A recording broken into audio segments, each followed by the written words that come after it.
They started parking in my driveway without asking, saying, "You weren't using that spot anyway." When I politely asked them to stop, they rolled their eyes. "It's just temporary." So I had their car towed 3 times. The day they ran outside screaming, "Where's my car?" I just pointed to the impound lot. I live in a quiet neighborhood in Portland, Oregon. My house is a modest single-story with a small front yard and a driveway just big enough for my car. For years, everything was peaceful. That was until the Thompsons moved in next door. At first, they seemed nice. We exchanged pleasantries over the fence, and I even lent them some tools when they were settling in. But then, the parking issues began. One evening, I came home late from work, exhausted and ready to relax. As I turned into my street, I saw a car parked in my driveway. Confused, I double-checked to make sure I was at the right house. I was. Annoyed, I parked on the street and decided to address it the next day. The following morning, I saw Mrs. Thompson watering her plants. "Good morning, Mrs. Thompson," I began. "I noticed a car in my driveway last night. Was that yours?" She looked up, nonchalant. "Oh, yes. We had some guests over and the street was full. We figured you weren't using the spot." I was taken aback. "I understand, but it's my private property. I'd appreciate it if you asked before parking there." She waved her hand dismissively. "It's just temporary. Don't make a fuss." I bit my tongue and let it slide, thinking it was a one-time incident. I was wrong. Over the next few weeks, I found their cars in my driveway multiple times. Each time, I asked politely for them to stop. Each time, I was met with eye rolls or dismissive comments. One evening, I had enough. I came home to find their SUV parked in my driveway again. I knocked on their door. Mr. Thompson answered. "Yes," he said, clearly annoyed. "Your car is in my driveway again," I said, trying to keep my cool. He sighed. "Look, it's just for a bit. We're having some work done in our garage." "Then park on the street," I replied. "This is my property." He smirked. "What are you gonna do? Call the cops?" I didn't respond. I turned around, went back to my house, and made a call. The next morning, their SUV was towed. An hour later, there was Furious knocking at my door. I opened it to see both Thompsons, red-faced. "Where's our car?" Mrs. Thompson screeched. I remained calm. "I had it towed. It's at the impound lot. You had no right." Mr. Thompson shouted. "I warned you multiple times," I replied. "This is my property. You can't park here without permission." They stormed off, cursing under their breaths.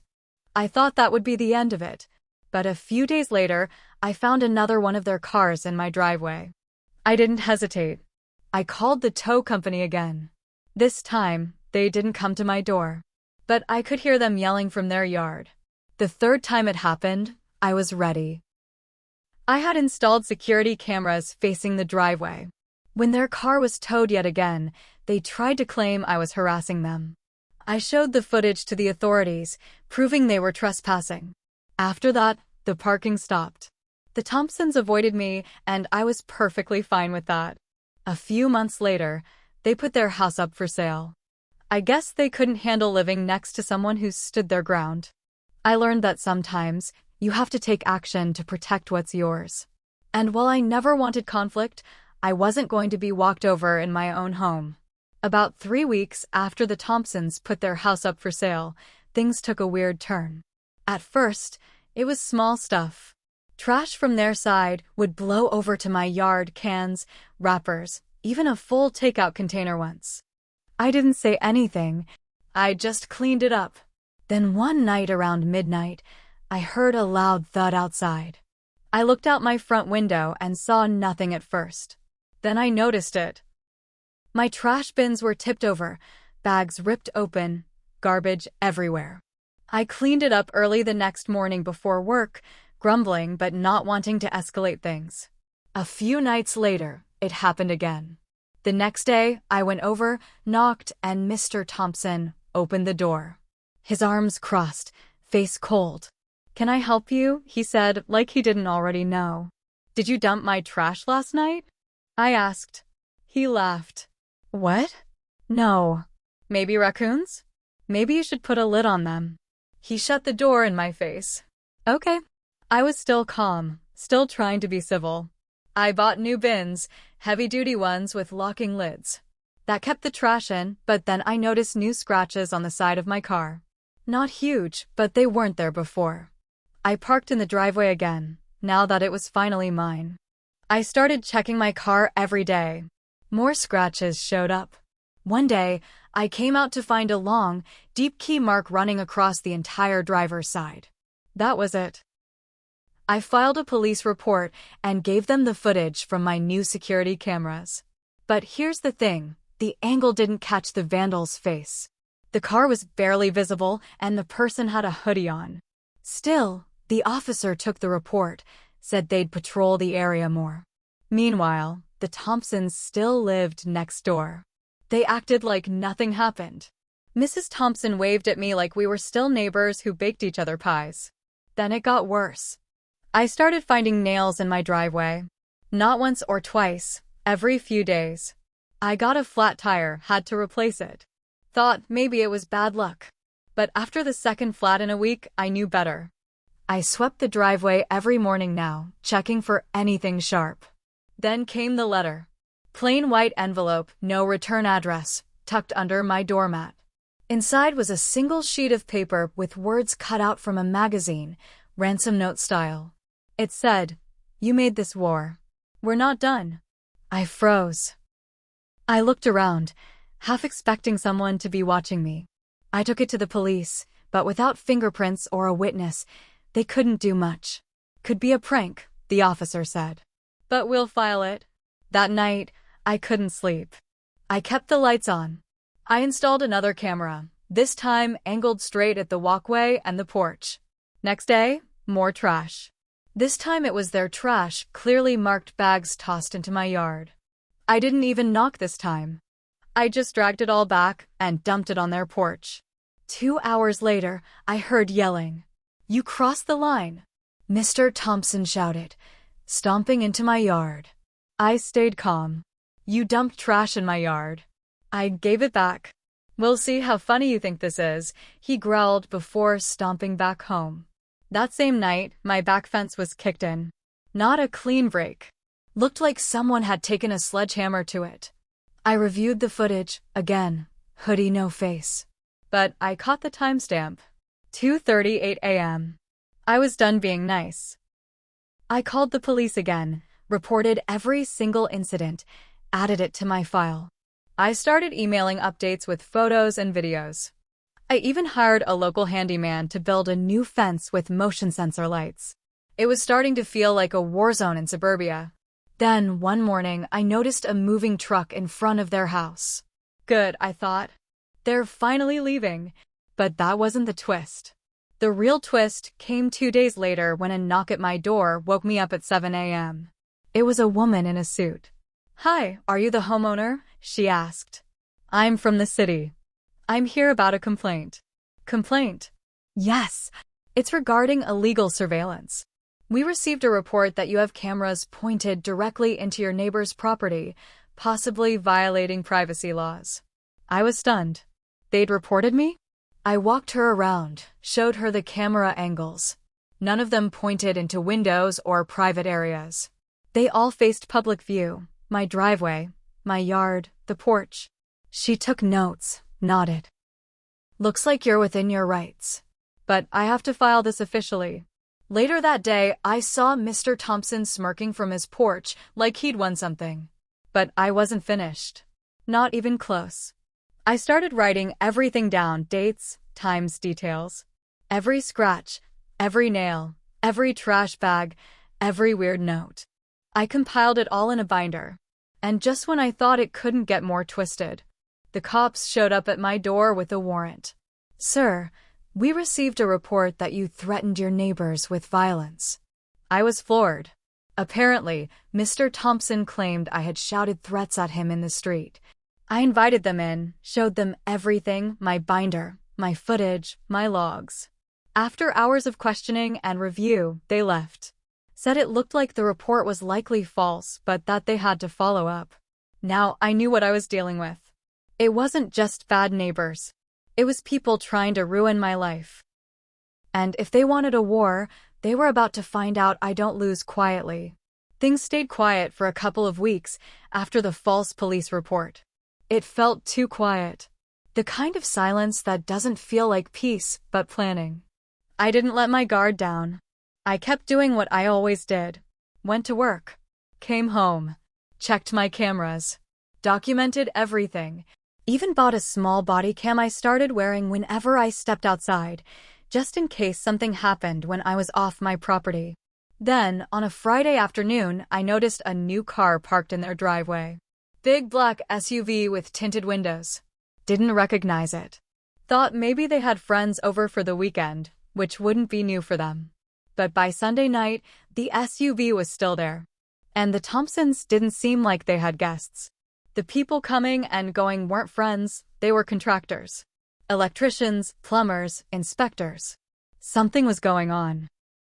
I asked a neighbor who lived 2 doors down, an older woman named Joy who always knew everything. She said, "Oh yeah, they're converting the garage. Turning it into a rental or Airbnb or something." My stomach dropped. They weren't moving. They were expanding. Now things made sense. The reason they were trying to discredit me, make me look unstable, they didn't want any trouble when they started pulling permits. They wanted me to seem like the crazy neighbor, so if I complained to the city about extra tenants, noise, traffic, they could say, "Oh, that guy? He's nuts. Just look at the police reports." I knew then this was never about parking. It was about control. And they were laying the groundwork to make me the bad guy. So I changed my approach. I stopped reacting. I played it cool, even friendly. When I saw Mr. Thompson, I nodded. Morning. No tension in my voice. Nothing for him to latch onto. Meanwhile, I got strategic.